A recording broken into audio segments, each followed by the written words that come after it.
Alright, it is December 29th, 2022. We have 2 days left, 2.5 days, I guess, left in the year. And this is kind of my last chance to do a big end of the season and end of the year recap. This was my longest training year ever, my longest race season ever, I believe. It feels like the year started in 2021 just because of some of the stuff that I've been working on. So really, after 1 year of no racing in 2020, 1 year of barely any racing at all, after those 2 years, 2022 has felt like it's at least a year and a half long, and it has been very mentally and emotionally tiring, with a few pick-me-ups along the way. I really can't talk about 2022 without first talking about 2021, because that was a big transitional year for me in the sport. Leading up to that, before that, being a collegiate triathlete, I always loved triathlon, but my motivation was very different. I just loved the grind and pushing myself to my limits all the time, and just the hard work culture of it, I guess. My big mentality was, oh well, I can't necessarily be the best, but at least I can outwork everyone. And somewhere in 2021, that really started to change. And I started realizing that, well, working the hardest isn't what's going to make you the best anyway. And somewhere in that time frame, I got the seed planted in my mind that, well, I can't be the best, but if I actually do things right, how close can I get? So 2021 was a big year of mental and emotional development for me. It was kind of a reset button, because I was no longer in college. We had just had a year and a half of COVID, still continuing. I really wanted to get back to racing too. And something about it really changed my mentality and how I looked at myself as an athlete. That's really where I started to set my big goals, like winning age group nationals and becoming a pro athlete. And that sort of led to changes in my training as well. That whole paradigm shift defined my 2021 and set the stage for 22 as well. It's kind of when I realized that being pro isn't just about working yourself to the bone all the time, and kind of learned that I had to take my training much more seriously. So 2022 was when I started really making those adjustments and reinventing myself from just being the guy who works hard all the time to being an actual aspiring professional. That's led to some big changes in my training, and it's been a different approach for each discipline. For running, it's been a very big shift. Late 2021, like September, I went out to Columbus to do some lactate testing with my coach. And he sort of gave me the goal of keeping every non-interval run, non-intensity run, down in zone 2. That resulted in an immense amount of work for me, that has essentially defined my 2022. Because in that whole process, I really learned that because I'd spent so long just worshiping the grind and just working as hard as I could at every practice, I really didn't have any aerobic capacity at all.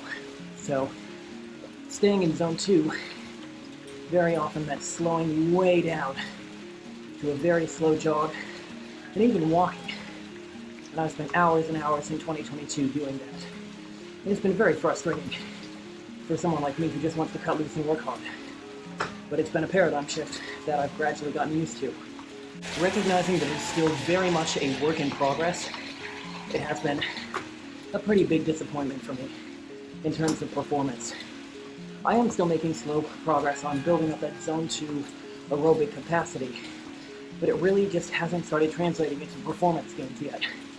My coach and I both agree that my run speed in 2022 took a really big step back. In a race I used to be close to like 5:45, 5:50 a mile. Now I'm usually looking at around 6:00 as an average. That has been immensely mentally and emotionally hard on me, just having done all this work and not seeing any results. And it really feels like I'm a weaker athlete in terms of my run strength. So I have a lot of work to do to continue what I've been working on and also get back to where I was. Swimming has been a pretty similar story, although with slightly more hopeful results. I come from a swimming background, so for years, up to the end of high school, I always had someone watching me and guiding me through every workout.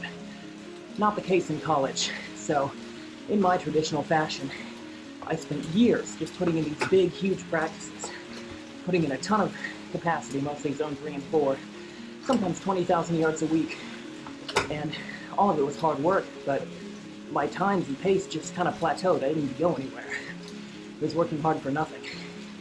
So 2021, I finally decided to make the change, joining a swim club. And like running, we unearthed some pretty big problems that had been festering for a long time. I can swim fast-ish, but I'm very inefficient. I spend a lot of energy going like sideways in the water instead of straight. And so, all through 2022, we've been focused on really slowing down and nailing form and technique and efficiency, and working smart, so not just hard, and being efficient with the energy I use. And that has likewise been frustrating, especially towards the beginning. But I'm gradually getting used to it, and we've had some better progress there. It is still a work in progress, but we're getting there. I'm getting more efficient in the pool. My stroke count has come down a little bit, and I'm actually starting to feel more efficient, really get that feel for the water, that Lionel Sanders always talks about. I think I'm starting to get that.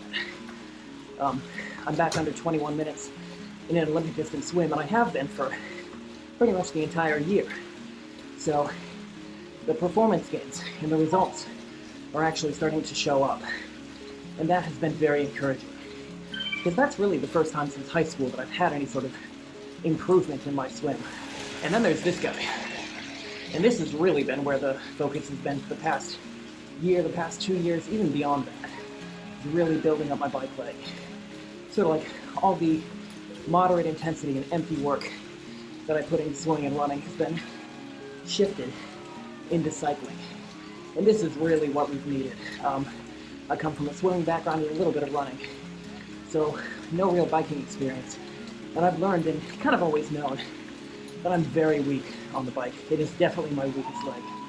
This year we really doubled down on developing it, doing a ton of intensity sessions and intervals, mixed with lots of, that slow, actual zone 2 riding. Not just burning myself out, but working on something intentionally to build up that aerobic capacity. And this is where we've seen the really big gains. And that's kind of what's helped prevent 2022 from just being another year in stasis or even a backslide. End of 2021, my FTP was around 280, 281 watts, somewhere in that neighborhood. And back in July, I just barely broke into the 300 watt range. And here's where the results have really shown through. I'm managing to keep up and actually be competitive in races for, really, now that I think about it, the first time ever. Back in college, my race trajectory would always be that I'd get out towards the front of the swim pack, then get past on everyone on the bike and claw back what progress I can make on the run. And now I'm actually managing to keep up with people, and even sometimes pass people on the bike, which is incredibly encouraging and honestly much more fun than I thought it would be. It's been encouraging to see that, I really can be competitive in the sport, even with the more elite age groupers. So it is still very much a work in progress. I'm still around an FTP of 300 when a lot of people are pushing 310, 320 for entire races, which is still almost beyond what I can even comprehend. But it feels like we're actually starting to get there. And that is what has made 2022 feel probably the most productive. In terms of racing, 2022 was a big year, but not a great year. There was a hell of a lot that happened, a hell of a lot that I accomplished, but unfortunately not quite what I wanted to. I started off the year with my first half Ironman, which is really a performance I don't think about enough. I've been saying recently that this was such a disappointing year that, I didn't accomplish my goals or anything, but I think part of that is because one of my biggest performances was my first half Ironman, so I didn't really have any goals. And I ended up finishing on the podium, at least in my age group, and going sub 4 hours, 20 minutes. And I think hitting my half marathon PR at the end. So I have to give myself credit for that. On the other hand, I had 2 very disappointing performances at Nationals and then at Worlds. You know, I had these big lofty goals of breaking 2 hours, breaking 1:55 even, and fell short of those. And those have kind of been the 2 performances that have dominated my mindset for the entire year. My best performances didn't feel that significant, even though in a way they really were. And my worst ones felt much bigger. So I guess what I'm realizing is that I did not get much success out of this year, but I did get experience, and I did get knowledge, and I did get a sense of direction to some extent. And those things are not a substitute for success, but they are still important. That is 2022's biggest takeaway for me, is just learning really what I need to work on. 2021 was the year I decided to start taking triathlon much more seriously, taking pro triathlon much more seriously, and then realizing, actuating that in 2022. 2022 has been the year that I've really learned what that means, both in general and for me specifically as an athlete. And I think 2023 will be the year that I start actuating that. 2023 is going to be a year for me of training and development. I've had a lot of back and forth about how I want to focus my triathlon career. Whether I want to go on to the longer distances or whether I want to continue focusing on the Olympic distance and really see how far I can get in age group nationals. I'm going to use 2023 to really do neither of those. Just to focus on not racing, not performance, but just developing myself as much as possible. 2022 was a year where I went very all in on amateur triathlon. I want 23 to look much less like a top-level amateur and much more like a developing professional. So I only have a couple major races on the calendar right now. I have my first Ironman bracket, half Ironman, in June, which will be 70.3, Virginia's Blue Ridge. And then of course age group nationals again. And I'm hoping that that'll give me the chance to get revenge on that course, to get under 2 hours. And then if that happens, and I'm not taking it for granted because it's not just going to happen, then hopefully that'll give me a much better, much greater sense of closure. I'm hoping it'll at least help me find a better sense of direction and decide, is that something I want to keep on pushing myself to do, or am I ready to finally move on to focus fully on longer distances? I'm going to let myself have a year to figure that out. So just like 2021 set the stage for 22, I'm hoping that 22 does a lot of service in setting the stage for 23. And we'll see how that all goes. But I'm ready to strap in, put my head down, and just do the work. That is more exciting to me than any race, any championship, any individual competitive result. Just do the work and get better.